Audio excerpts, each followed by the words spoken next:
So, hello mga lods! Good morning! So, today po ay nagpe-prepare po ang aking prinsesa ng nilupak na kamote. Ayan. Tingnan nyo po. Hey, Ritz! Ayan. Dahil po wala kaming hindi namin makahanap yung pambayo. Ganun. Tapos yung na lang, yung baso na medyo matibay-tibay yung ginamit.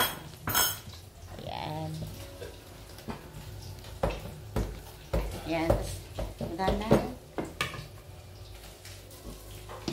Naaano na siya, medyo maayos siya pag-snap. lagyan mo na ng milk. Milk? O, lalagyan niya po niya ng milk. Condense.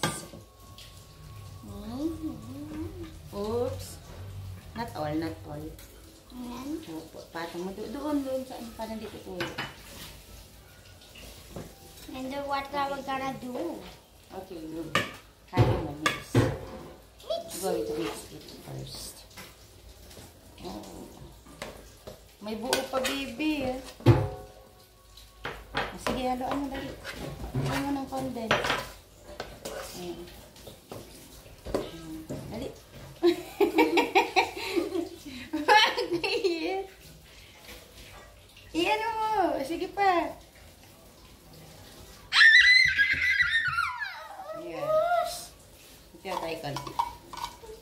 Ayan, okay. Ayan. I think your condense is not enough, darling. That's it. Okay na yun? Pwede naman. Sinisimot niya yung nasa bote. Ayan, di ba po ganyan din ako dati? Dinidilaan ko pa yung bote. So, napagalitan ako ng nanay ko kasi baka masugat daw po yung dila ko. Madali. Smash. So, ito na po, mga lods. So, inaano namin. Yung nilupak na kamote. Ano, darling? Okay. Hindi nahanap yung dito. Sabi ko kasi ito gamitin nyo. Baka mabali yan pa. Hindi nga ito nababali sa tigas nito. Oh.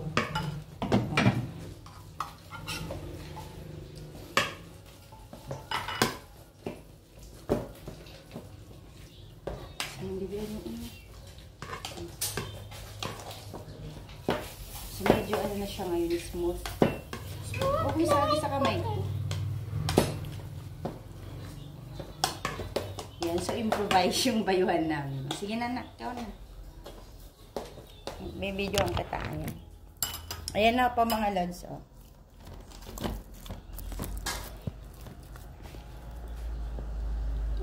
Ayan, so ang tawag po dyan ay nilupak na kamote.